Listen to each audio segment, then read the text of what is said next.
Yeah yeah ស្ដាប់ទាំងអស់គ្នា Love Flavors yeah ស្នេហាមានរសជាតិប្លែកៗ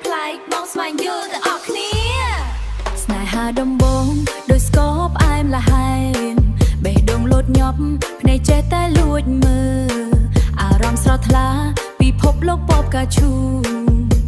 គ្រប់យ៉ាងល្អឥតខ្ជូរគ្រប់យ៉ាងល្អឥតខ្ចង់ដោយសូបិនคล้ายជាការពិតរសជាតិស្នេហាមិនមែនមានតែមួយវាប្រែប្រួលទៅតាមពេលវេលានិងអារម្មណ៍យ៉ាង Love Lost yeah ពេលខ្លះផ្អែមល្អែមដូចទឹកឃ្មុំ Love Lost yeah ពេលខ្លះជូរចត់ដូចក្រូចឆ្មា Love Lost yeah ពេលខ្លះប្រៃប្រៃដូចទឹកភ្នែក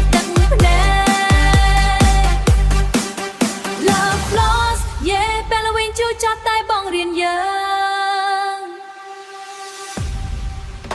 ស្នេហាខ្លះដូចពេលមានការឆ្លោះប្រកែកទឹកភ្នែកហូរស្រង់តែបងរៀនឲ្យយកចិត្តគ្នាស្នេហាខ្លះដូចជាជូរពេលមានការច្រណែនប្រច័ណ្ឌតែវាបង្ហាញថាយើងនៅតែខ្វល់ពីគ្នា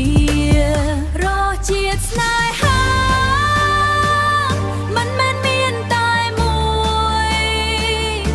វាប្រែប្រួលទៅតាមពេលវេលានិងអារម្មណ៍យ៉ាង Love Lost yeah ពេលខ្លះផ្អែមល្អែមដូចទឹកឃ្មុំ Love Lost yeah ពេលខ្លះជូរចត់ដូចក្រូចឆ្មា Love Lost yeah ពេលខ្លះប្រៃប្រៃដូចទឹកភ្នែក Love Lost yeah ពេលល្វិញជូរចត់តែបងរៀនយើងស្នេហាពិតមិនមែនតែងតែងាយស្រួលវាទាមទារការលះបង់ការអត់ធ្មត់និងការយោគយល់តែនៅទីបញ្ចប់រសជាតិរបស់វាគឺអស្ចារ្យធ្វើឲ្យជីវិតយើងមានន័យនិងពេញលេញ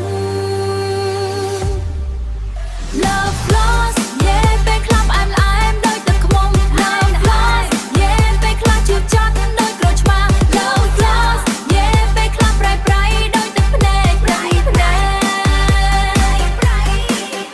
Love Lost yeah ពេលល្វិញជូរចត់តែបងរៀនយើងរសជាតិនៃស្នេហាគឺជារសជាតិជីវិត